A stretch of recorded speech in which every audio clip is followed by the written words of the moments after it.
ഇന്ന് തന്നെ ഡൗൺലോഡ് ചെയ്യൂ. കാണൂ നിങ്ങളുടെ ഫേവറേറ്റ് ഷോസ്. ചതിയല്ലേ അവര് കാണിച്ചത്?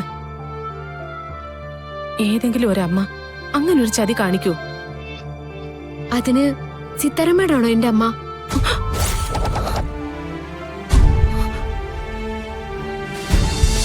ഇപ്പൊ ഗാഥയുടെ മനസ്സില് അവളെ കൊത്താൻ വേണ്ടി പത്തിയെടുത്ത് നിൽക്കുന്ന നാഗം മാത്രമാണുള്ളത്.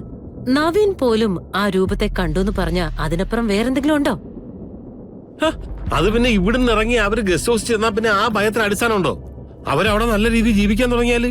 നല്ല രീതിയിൽ ജീവിക്കാൻ തുടങ്ങിയ അവരോ? എന്റെ ഉദയേട്ടാ, തറവാടിന്റെ ശാപത്തെ കുറിച്ച് ഇപ്പൊ വ്യക്തമായിട്ട് ഗാഥയ്ക്കറിയാം. എന്തോ ഒരു ഭാഗ്യത്തിന് സർപ്പബലി ദിവസം രക്ഷപ്പെട്ടു എന്നല്ലാതെ ഇപ്പോഴും കൊല്ലാനുള്ള നാഗങ്ങളുടെ പുറവുണ്ടെന്ന് അവൾ വിശ്വസിക്കുന്നത്. ആ ഭയമാണ് നമ്മൾ മുതലെടുക്കേണ്ടത്. എങ്ങനെ? ആ ഭയം വളർത്തണം. നാഗമെന്ന വാക്ക് കേൾക്കുമ്പോ തന്നെ കിടുകിടാ വിറയ്ക്കണം. കളരിക്കൽ കുടുംബത്തില് ഒരിക്കലും തനിക്ക് സ്വസ്ഥത കിട്ടില്ലെന്ന് അവളുടെ മനസ്സ് അവളോട് പറയണം. അതിനുള്ള കാര്യങ്ങൾ നമ്മൾ ചെയ്താൽ മതി. പെട്ടിയും കിടക്കിയെടുത്ത് അവള് നമ്മുടെ മുന്നിലൂടെ ഇറങ്ങിപ്പോവും. സകല ദൈവങ്ങളോടും പ്രാർത്ഥിച്ച് രണ്ടുപേരും നടപ്പുണ്ട്, മുത്തശ്ശി അമ്മാവനും. ഈ ലോകത്ത് എവിടെയെങ്കിലും പ്രതിവിധി ഉണ്ടെങ്കിൽ അവര് കണ്ടുപിടിക്കും. കളിച്ച് കളിച്ച് ഇത്ര എത്തിയില്ലടി. ഇനി ഒരൊറ്റ കൈ പ്രയോഗത്തിന് രണ്ടും രണ്ടാകും, പിരിയും. തന്റെ മകൾ കളരിക്കൽ ജീവിക്കില്ല എന്ന് പറഞ്ഞ് സിത്താര തന്നെ അവളെ കൂട്ടിക്കൊണ്ടുപോകും. മുൻപൊക്കെ ഓരോന്ന് ചെയ്യുമ്പോഴും ഏതെങ്കിലും രീതിയിൽ അത് പൊളിഞ്ഞു പോകുന്നുള്ളൊരു പേടി എനിക്കുണ്ടായിരുന്നു. ഇപ്പൊ എനിക്കതില്ല. സർപ്പബലിക്ക് മുമ്പ് അവളുടെ മനസ്സിൽ പേടിയില്ലായിരുന്നു. ഇപ്പൊ പേടിയുണ്ട്. അത് മതി. ആ പേടി നമ്മളെ ജയിപ്പിക്കും.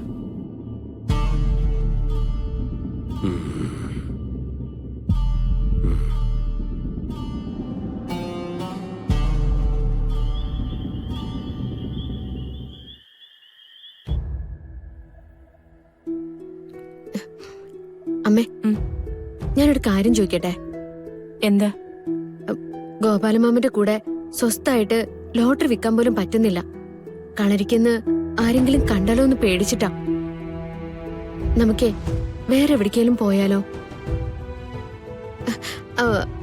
അല്ലെങ്കിൽ നാട്ടിലേക്ക് തിരിച്ചു പോയാലോ? ഗോപാലമാമനോട് ഞാൻ പറഞ്ഞു. മാമൻ സമ്മതിക്കുന്നില്ല. വരുന്നിടത്ത് വെച്ച് കാണാന്നൊക്കെ പറയുന്നേ. ഗോപാലൻ പറഞ്ഞത് സത്യമല്ലേ? തെറ്റ് ചെയ്തവരല്ലേ ഒളിച്ചോടേണ്ടത്? നമ്മൾ തെറ്റ് ചെയ്തിട്ടുണ്ടോ? ഉണ്ടമ്മേ, നമ്മൾ തെറ്റ് ചെയ്തിട്ടുണ്ട്. നമ്മൾ പണം വാങ്ങിച്ചതിന് വാക്ക് പാലിച്ചു എന്നുള്ളതൊക്കെ ശരിയാ. പക്ഷെ വേറൊരു കുടുംബത്തെ പറ്റിക്കുന്നതിന് നമ്മൾ കൂട്ടുനിന്നില്ലേ? അത് തെറ്റല്ലേ?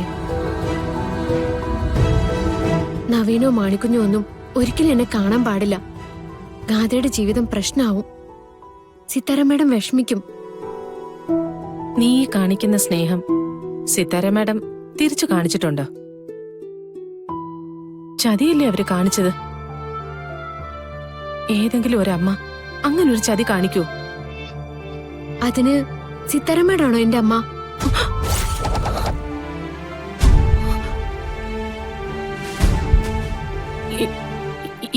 എന്താ നീ ചോദിച്ചേ? ഞാൻ സിത്താര മേഡത്തിന്റെ മോളൊന്നും അല്ലല്ലോ. അപ്പൊ പിന്നെ അവർക്ക് സ്വന്തം മോള് ഗാഥയല്ലേ? അവർക്ക് ഗാഥയുടെ കാര്യം മാത്രമല്ലേ പ്രധാനം? അതെന്താ സിത്താര മേഡം എന്റെ അമ്മയാണെന്ന് ചോദിച്ചപ്പോ അമ്മയ്ക്കൊരു ടെൻഷൻ?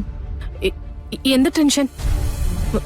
നീ ഇന്നും ഇന്നലെ തുടങ്ങിയതാണോ ഇത്തരം കുരുത്തം കെട്ട ചോദ്യങ്ങളൊക്കെ ചോദിക്കാൻ? എനിക്ക് ശരീരത്തിന് ചെറിയൊരു ചൂടുണ്ട്. നേരത്തെ കിടക്കണം. എന്താ പനിയാണോ? ആ, പനിയുണ്ടെങ്കിലേ കഴിക്കാൻ ഡോക്ടർ മരുന്ന് തന്നിട്ടുണ്ട്. ഓ, ഇനിയിപ്പോ ഇതിന് മരുന്ന് കഴിക്കാനൊന്നും വയ്യ. ചെറിയൊരു ചൂടേ ഉള്ളൂ.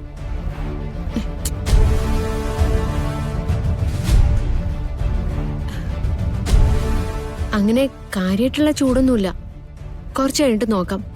എന്നിട്ട് വേണമെങ്കിൽ നമുക്ക് ഗുളിക കഴിക്കാം.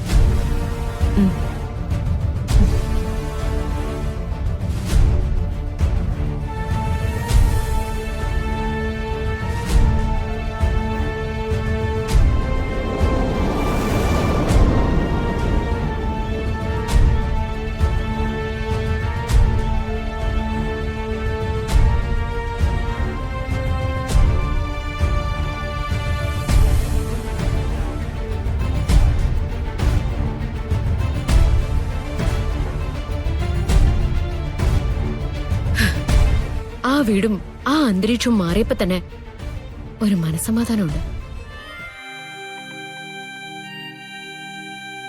ഗാഥ,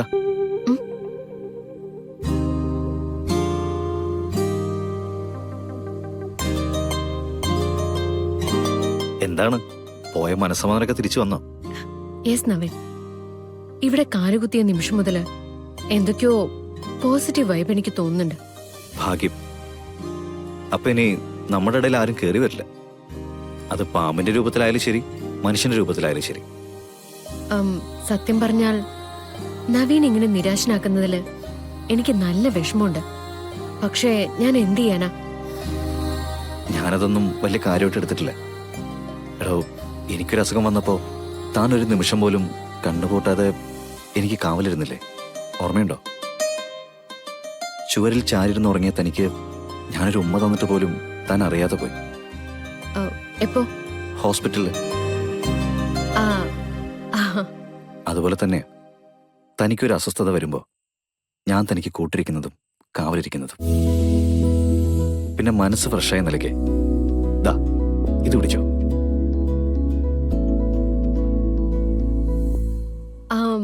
ഇതെവിടുന്ന് ഈ നേരത്ത്? ആ, ഇവിടെ വൃത്തിയാക്കാനും തോട്ടം നന്നാക്കാനും ഒക്കെ ഒരു വേലപ്പൻ ചേട്ടനുണ്ട്. രാത്രി ഫുഡായിട്ട് വന്നപ്പോ വേറൊരു ചെറിയ പൊതി കണ്ടു. അതെന്താന്ന് ചോദിച്ചപ്പോ ഞാൻ പോയിട്ട് സാർ അത് അയച്ചു നോക്കിയാൽ മതി എന്ന് പറഞ്ഞു. ചിരിച്ചോണ്ട് ആളങ്ങ് പോയി. ഞാൻ തുറന്നു നോക്കിയപ്പോ ദേ ഇതാണ് സംഗതി. ഒരുപാട് ജീവിതം കണ്ട ആളല്ലേ, ആ എക്സ്പീരിയൻസിൽ തോന്നിയതാവും. ദാ ഇഷ്ടമായ? ഇഷ്ടായി. എന്തായാലും ഇത് എന്റെ മുടിയിൽ നവീൻ തന്നെ വെച്ച് തന്നാ മതി. ഓക്കെ.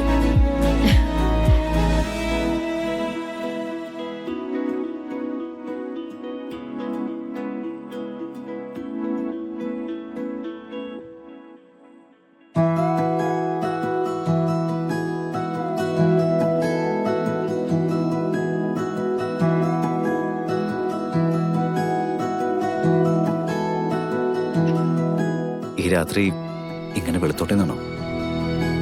എനിക്ക് നിർബന്ധമൊന്നുമില്ല. പിന്നെ എനിക്കാണോ നിർബന്ധം?